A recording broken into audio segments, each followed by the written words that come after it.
Your story matters, don't let it fade. When everything changed, you were made. When everything changed, I was standing completely still.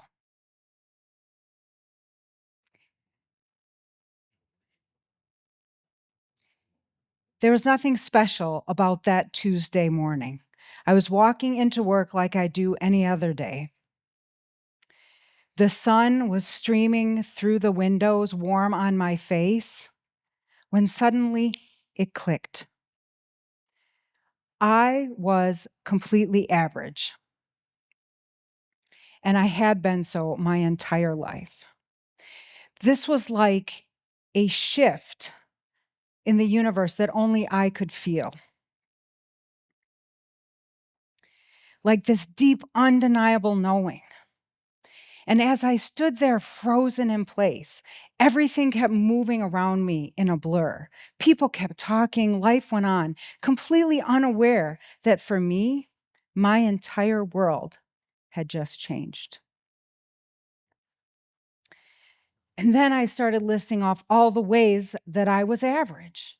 I was smart, but not a genius. I was pretty, but not gorgeous. I'm about the average height. And nothing really bad had ever happened to me, but also nothing really amazing. I went to work day after day, week after week, year after year, and for what? Well, no more.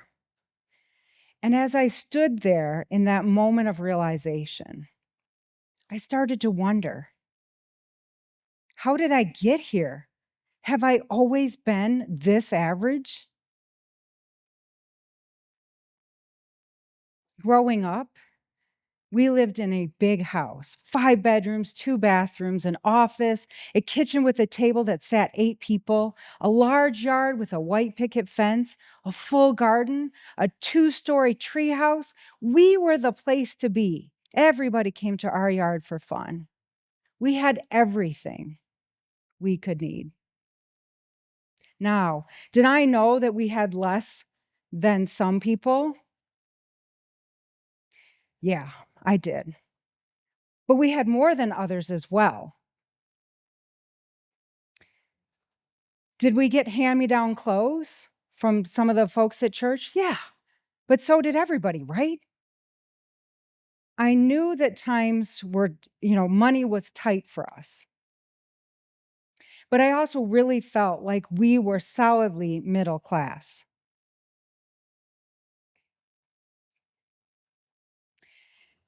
The moment when things really became, I understood things truly differently, came when I was in my senior year in high school. I was in German class, and Frau was doing vocab quiz with us, and she was going to ask us a question in German, and then we had to respond in German.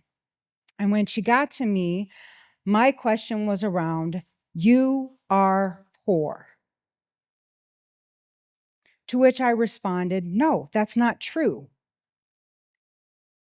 And before Frau could even correct me, all the students started sharing how they knew that I was poor. "We know you're poor. You only have 1 pair of shoes. You get reduced lunch. You shop at Goodwill." And as I sat there, trapped in the middle of this classroom, heat rising in my face, I didn't know which was worse, that they believed that I was poor or that they thought I didn't understand the vocab word, right? But I knew when I left there, I was never the same and that I would be successful. Now, as a kid when I was growing up, I knew I wanted to be a professional clown. I had my name, I had my costume, my blue-haired wig, my signature face paint, and I even knew where I was going to college to become that professional clown. Until 8th grade career week. And so they've got you in there looking up, how much is your profession gonna make?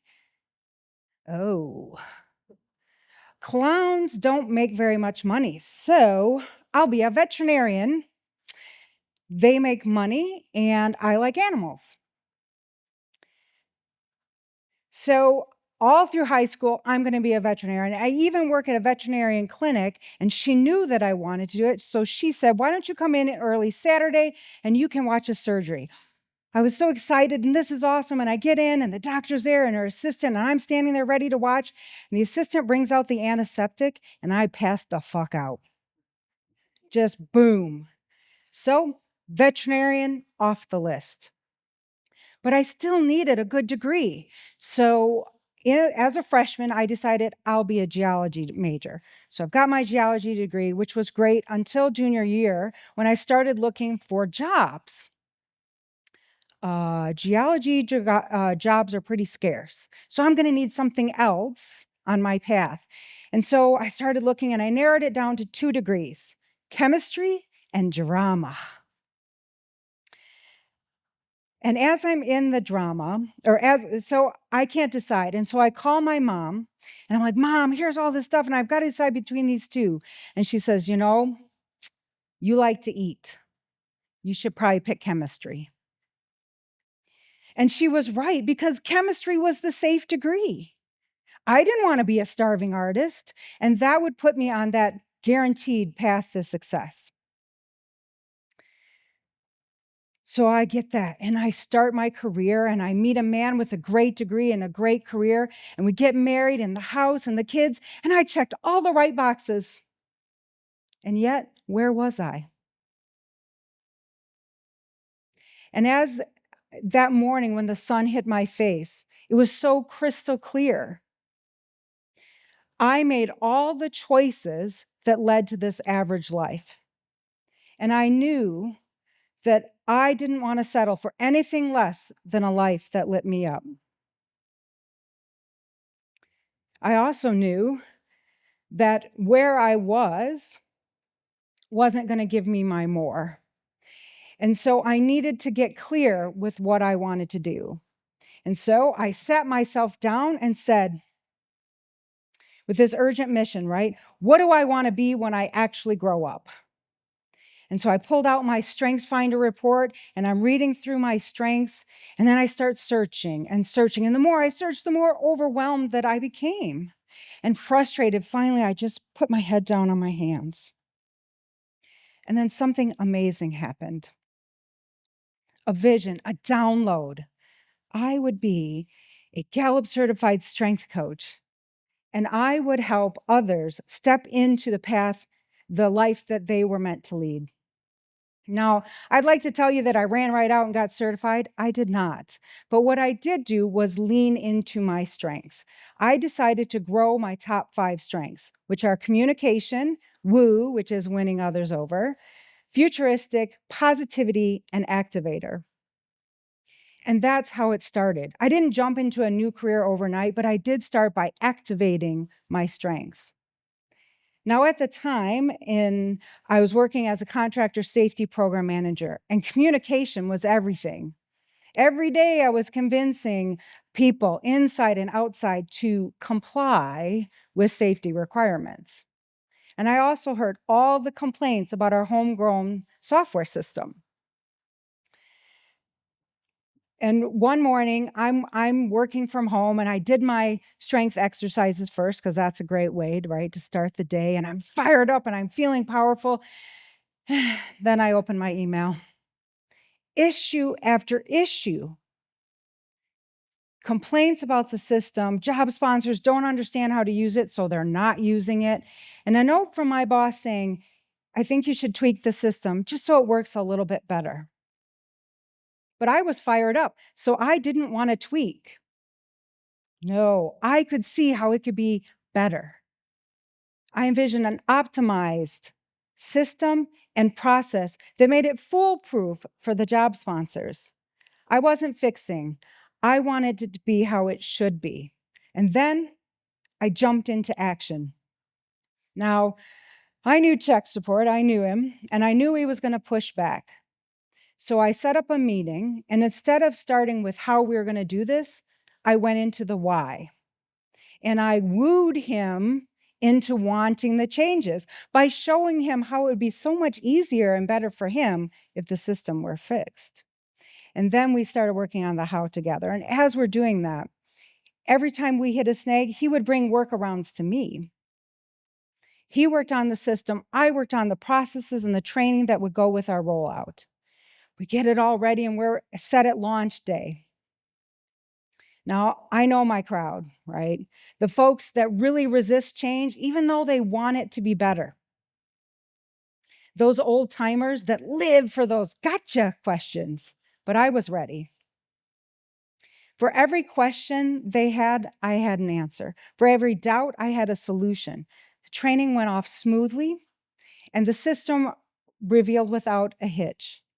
And suddenly, our old system was looking brand new. Now, through that entire process, I leaned into my strengths, and I was fully engaged, on fire with the work that I was doing. I had went from average to fully activated. Now that's what I call strengths activated engagement. Once I felt that shift, once I experienced what it felt like to be fully activated, I knew I couldn't keep this to myself. It wasn't just about my engagement anymore. If strengths could light me up, what would happen if I could do the same for someone else? Now, at the time, I was part of the career development subcommittee for our women's resource group. And our leader came into one meeting and she was fired up and she had just heard Tom Rath, who is a superstar in the strengths world, speak. And she said, I'm wondering if anybody would want to create a program around strengths. My hand shot up and my face was screaming, pick me, pick me, pick me. And so I was tasked with creating a program and bringing it back to the group to review. They also assigned me a brand new team member, Karen, to help me. So when we got together, I said, so what do you know about strengths? And she said, nothing. All right. So we started with her taking the assessment. And then as I helped her develop her strengths, we developed the program, me on content, her on logistics. And we had no strengths in common at all. But instead of clashing, we balanced each other out. So we proposed a 9-week program with a budget for 12 participants. Our leader looked it over, reviewed it, and she said, don't worry, if no one's interested, we'll find you something else to work on. But I just smiled. I wasn't worried. So we sent our email invite out for our info sessions, and within the first hour, 20 women signed up. By the next day, over 160 women signed up. We decided then to switch from a first come, first serve to a lottery system, safety. And we doubled our program to have a budget to include 24 women that would be in 2 separate cohorts. We didn't bother with titles or departments. It was just women growing together. So our program, Strengths Development Through Networking, launched in January. And right away, we started seeing steady and powerful changes. One of the ladies who was in the program had showed up and she was very quiet. She hardly spoke. She showed up wearing all gray, like she was trying to disappear into the background. And she slowly started showing up differently. During our last session, she came in and she was talking about how all her teammates, her coworkers were asking her, have you lost weight? Did you get your hair cut? They knew something was different about her, but they couldn't put their finger on what it was. And I wasn't surprised because she was practically glowing from the inside out with how engaged she was. Now, shortly after the program ended, she went to her boss to pitch a new role based on a gap she's seen, one that aligned with her strengths. He agreed with her, created the role, and promoted her to it. And that's when I understood. Leader engagement leads to team engagement. And that's what strengths engagement's all about.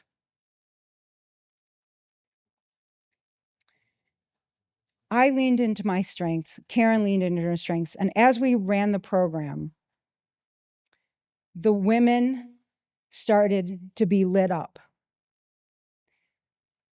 Their confidence rising, their passion sparking, and their ownership was starting to take hold.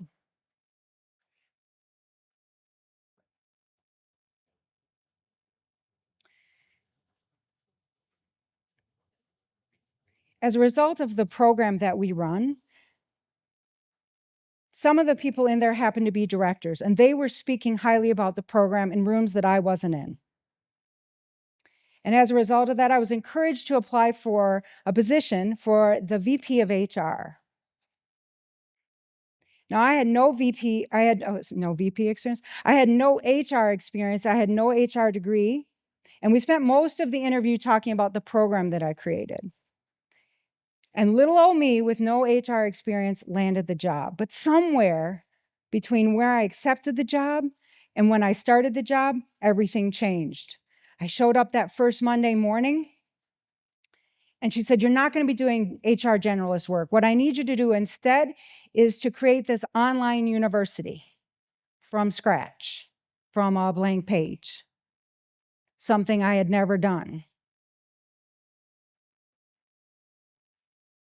in less than 2 months. Talk about the impossible. Oh, and one more thing. I'd really like it if you could give it a brick and mortar feel. So, of course, me, with no experience, blurted out, "Well, then we need to have a mascot." And instead of shutting it down, she leaned in. She said, "Well, what kind? An owl?" She's like, "Yeah, I want you to go to creative and get some logos made, and then we'll see." So I went to creative, and we had our discussion. We come back. I'm so excited about the designs that we bring back, and I show them to her. Her face was shock. She had been expecting a cute little owl with a graduation cap. And what I had instead was this owl with its wings out fierce and its feet, its talons ready to go. Very, very different. And so now I'm panicking, like, oh. But she said these magical words to me: "You are better at this than me. I trust your judgment." That was amazing. And so we got ready with our launch, and we launched with swag bags and recognition coasters and a live mascot and a naming contest and videos. And we sent that out. And in the first week, we had 80% of employees register to join the online university. 80%, a company record. And I really feel, honestly, that the mascot was the magic, right? It was the fun, it was memorable, it was the spark that pulled everybody in.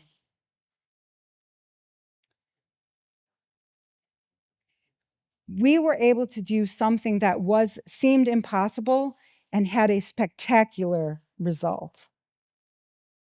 That's what being engaged can get you. Now, when I had my adult daughter read what I wrote about being average, she looked at me and she said, "I get it, what you're saying about being average, but you've never been average." And she was right. In that moment, when everything changed, I felt average. And I looked for all the proof that I was. Even though deep down, I knew that I was meant for more, that I was capable of much more than I was being asked for at the time. But just knowing it isn't the key. The key is, how do we get there? And it starts with an individual. It starts with a leader, and that leader is you. Because when you identify and grow your strengths, you achieve strengths-activated engagement.